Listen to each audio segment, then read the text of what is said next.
Presiden Joko Widodo menggaungkan Omnibus Law untuk memangkas berbagai regulasi menjadi satu undang-undang dan mengatasi tumpang tindih regulasi. Pada tahun 2017, Presiden Joko Widodo menyebut ada 42 ribu undang-undang yang menghambat. Lalu benarkah banyaknya perundang-undangan di Indonesia menghambat kemajuan Indonesia? Eva Wondo akan membahasnya dalam segmen Fact Check berikut ini. Silakan Eva. Ya, Ade usai dilantik menjadi Presiden Republik Indonesia periode 2019-2024, Presiden Joko Widodo menyinggung sebuah konsep perundang-undangan, Omnibus Law. Presiden Joko Widodo berharap bahwa Omnibus Law ini akan memangkas kendala birokrasi di sektor investasi dan meningkatkan daya saing Indonesia di tingkat global. Pada tahun 2017 lalu, Presiden Joko Widodo menyebut ada 42 ribu undang-undang yang rentan tumpang tindih. Lalu benarkah banyaknya perundang-undangan di Indonesia menghambat kemajuan Indonesia? Mari kita cek data dan faktanya, Ade dan juga pemirsa. Iya, kegeraman Presiden Joko Widodo terhadap banyaknya peraturan yang ada di Indonesia ini sempat disampaikan pada saat Rembuk Nasional ketiga tahun 2017 lalu. Presiden Joko Widodo menyebut terdapat 42 ribu peraturan dalam bentuk undang-undang, peraturan presiden, peraturan menteri, peraturan gubernur hingga peraturan wali kota yang rentan bertentangan satu sama lain. Hal tersebut diakui Jokowi membuat Indonesia sulit mengikuti perubahan global yang cepat. Kita simak bersama pernyataan disampaikan oleh Presiden Joko Widodo saat itu. Presiden Joko Widodo menyatakan saya masih pusing mengatasi 42 ribu peraturan ini. Nanti saya minta pakar hukum urusi 42 ribu ini gimana? Ya paling tidak separuhnya hilang sudah untuk mempercepat lari kita. Itu pernyataan Presiden Joko Widodo pada tahun 2017 yang lalu. Lalu apa dampak banyaknya undang-undang di Indonesia yang disebutkan oleh Presiden Joko Widodo mencapai lebih dari 42 ribu tersebut? Betulkah menghambat kemajuan Indonesia? Kita akan lihat beberapa indikatornya. Nah, banyaknya regulasi Indonesia yang disebut Presiden Joko Widodo ini mencapai lebih dari 42 ribu undang-undang menyebabkan peringkat daya saing Indonesia masih rendah. Kita cek data berikut ini. Iya, data dari Global Competitiveness Report 2019 menunjukkan bahwa Indonesia berada di peringkat 50 daya saing Indonesia. Nah, hanya sedikit peringkatnya di atas Filipina dan juga Vietnam. Ini Filipina di peringkat 64, sedangkan Vietnam di peringkat 67. Tapi peringkat daya saing Indonesia masih kalah jauh kalau kita bandingkan dengan Malaysia. Malaysia ada di peringkat 27. Sedangkan kita bandingkan lagi dengan Singapura yang berada di peringkat pertama. Posisi Indonesia masih rendah kalau kita bandingkan data berikut ini. Nah, menurut pengamat ekonomi Institute for Development of Economics and Finance atau INDEF, Bima Yudhistira Adinegara menyatakan bahwa rendahnya daya saing Indonesia terhadap persaingan global karena reformasi perizinan maupun birokrasi Indonesia masih jalan di tempat atau masih mandek. Selain itu, dampak lain atau indikator lain dari banyaknya perundang-undangan yang tumpang tindih di Indonesia ini menyebabkan skor kemudahan berusaha di Indonesia masih rendah. Kita lihat datanya, ini Bank Dunia pada tahun 2018 lalu merilis laporan kemudahan berbisnis. Peringkat Indonesia ini stagnan di peringkat 73 dengan skornya adalah 67,96 poin. Posisi Indonesia ini tertinggal jauh kalau kita bandingkan dengan negara-negara tetangga. Seperti misalnya Vietnam. Ini skornya adalah 68,36 yang menempatkan Vietnam ini berada di posisi 69. Bandingkan juga dengan negara Singapura, ini berada di posisi kedua dunia di bawah Selandia Baru dengan skor untuk Singapura adalah 85,24. Lalu Presiden Joko Widodo pun berharap ini agar peringkat kemudahan berusaha di Indonesia ini bisa naik menembus level 50 atau 40. Bagaimana caranya? Menurut Presiden Joko Widodo ini harus ada reformasi struktural, deregulasi serta debirokratisasi secara menyeluruh agar proses kemudahan berusaha di Indonesia ini bisa sederhana. Salah satu yang dilakukan adalah menggagas Omnibus Law. Nah, Omnibus Law, apa yang dimaksud dengan Omnibus Law? Omnibus Law ini adalah peraturan perundang-undangan yang mengandung lebih dari satu muatan pengaturan. Jadi, Omnibus Law ini adalah penyederhanaan regulasi yang saat ini begitu panjang, berbelit, dan tidak sedikit yang tumpang tindih. Artinya, regulasi-regulasi yang menghambat ini akan direvisi menjadi satu undang-undang dengan lebih dari satu muatan pengaturan. Jadi dari segi jumlah, konsistensi, dan kerapihan pengaturan akan disederhanakan. Saat ini sudah ada 74 undang-undang yang telah diidentifikasi dan akan segera disederhanakan. Pemerintah juga berencana mengajak DPR untuk menggabungkan 74 undang-undang di bidang investasi ke dalam 2 undang-undang, yakni Undang-Undang Cipta Lapangan Kerja dan Undang-Undang Pemberdayaan UMKM. Lalu bagaimana progresnya? Ya, Omnibus Law ini sudah masuk prolegnas prioritas tahun depan atau tahun 2020. Dan rancangan Omnibus Law ini akan diajukan ke DPR pada bulan ini, Desember 2019.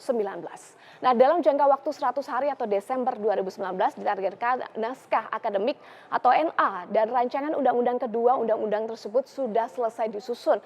Pemasukan RUU tentang Cipta Lapangan Kerja dan RUU tentang Pemberdayaan UMKM dalam program legislasi nasional prioritas tahun 2020. Selain RUU Cipta Lapangan Kerja dan RUU UMKM, pemerintah juga menyiapkan RUU Perpajakan. Menteri Hukum dan HAM ini menyatakan bahwa pemerintah saat ini tengah fokus merampungkan 2 naskah akademik rancangan Undang-Undang Omnibus Law. Kedua RUU Omnibus Law dimaksudkan yakni RUU tentang Cipta Lapangan Kerja dan RUU tentang Perpajakan. Saat ini sudah tahap finalisasi draft naskah akademik untuk kemudian dibahas bersama-sama antara DPR dan juga pemerintah. Nah, kita akan lihat ada beberapa kelebihan dan juga kelemahan dari Omnibus Law. Apa saja? Ya, ini adalah kelebihan dari Omnibus Law untuk mengatasi tumpang tindih peraturan, kemudian penyeragaman kebijakan antara pusat dan daerah, lalu menyederhanakan peraturan agar lebih tepat sasaran.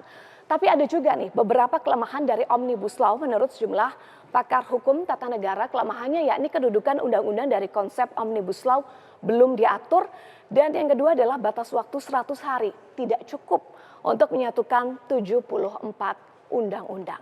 Ya, tujuan pemerintah menggagas Omnibus Law ini adalah untuk mengatasi obesitas regulasi atau regulasi yang sangat gemuk yang diharapkan ini bisa berdampak positif bagi iklim investasi di Indonesia. Tentu kita akan lihat bagaimana progres Omnibus Law yang masuk prolegnas prioritas 2020 dan ditargetkan ini selesai pada Juni tahun depan, dan kita juga akan nantikan apakah benar di Omnibus Law benar-benar bisa menumbuhkan investasi di Indonesia. Ade dan juga pemirsa.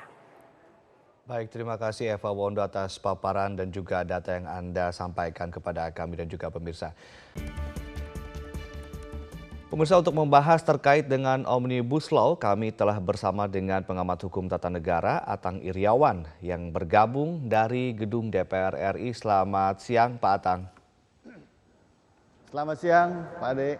Ya, Pak Atang, terobosan ini tentunya akan sangat challenging, artinya akan sangat menantang untuk semua stakeholder ketika menggodok Omnibus Law ini. Apa saja tantangan-tantangan yang akan dihadapi oleh semua stakeholder ketika penyusunan undang-undang ini, Pak?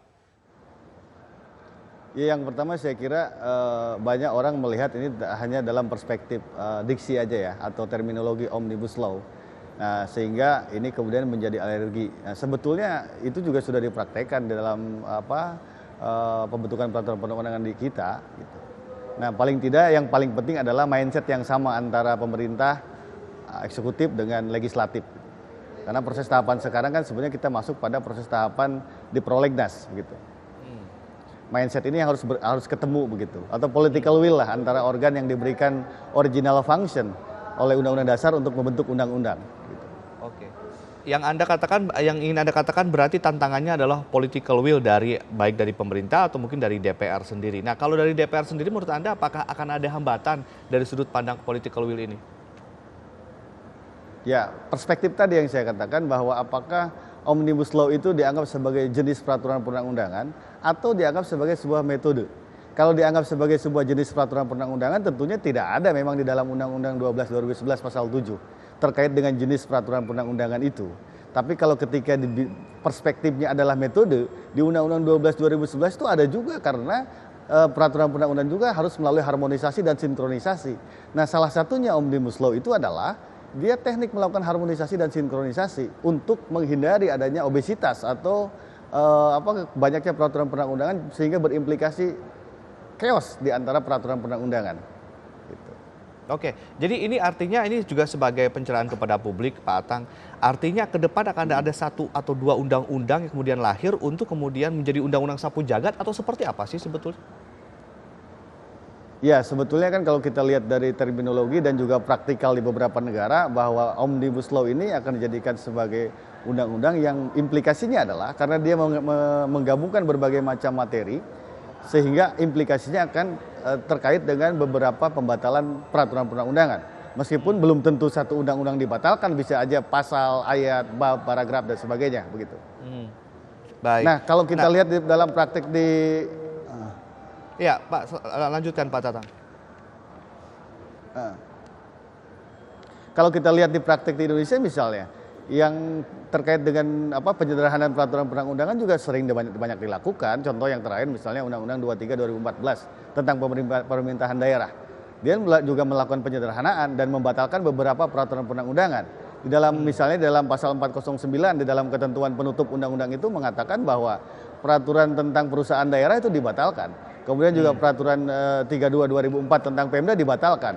Juga beberapa pasal-pasal terkait dengan undang-undang pajak dan retribusi daerah juga dibatalkan, Undang-Undang 28 2009. Dan juga yang terakhir terkait dengan peraturan-peraturan terkait dengan DPRD yang sebelumnya diatur di dalam Undang-Undang MD3 dari mulai pasal 104 dan seterusnya juga dibatalkan oleh Undang-Undang 23 2014 di pasal 409 dalam ketentuan penutup.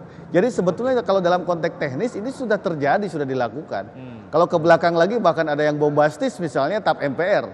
Ketika misalnya pasal 1 Undang-Undang 45 ketentuan penutup mengatakan bahwa MPR harus melakukan pengkajian terhadap ketetapan MPRS dan ketetapan MPR, ini dilakukan kemudian ada TAP MPR nomor 1 tahun 2003 misalnya, menyederhanakan peraturan ketetapan MPRS yang ada. Baik. Artinya ini menjelaskan statement Anda tadi bahwa Omnibus Law secara diksi memang baru, tetapi secara teknis dan praktek ini sudah ada. Artinya kalau ada pengamat hukum yang mengatakan Sudah bahwa ada. challenge tantangannya adalah karena dari sudut politisi saja katanya masih asing dengan Omnibus Law. Berarti ini bisa Anda sanggah begitu ya? Iya, karena sebetulnya sama juga. Kalau kita bicara teknis kan substansinya adalah penyederhanaan itu akan menggunakan harmonisasi dan sinkronisasi. Nah, yang harus dijelaskan bahwa mungkin nanti yang akan agak berat terkait dengan masalah perspektif. Apakah ketika mengajukan Omnibus Law ini itu membahas banyak undang-undang atau membahas satu undang-undang yang terkait dengan undang-undang yang lain? Gitu. Memang kalau membahas banyak undang-undang di dalam Undang-Undang 12 2011 dan Undang-Undang MD3 tidak ditemukan. Tapi kalau membahas satu undang-undang, implikasinya implikasinya adalah pencabutan beberapa undang-undang dalam rangka harmonisasi, ya itu biasa terjadi menurut saya. Baik. Pak, ini targetnya 2020.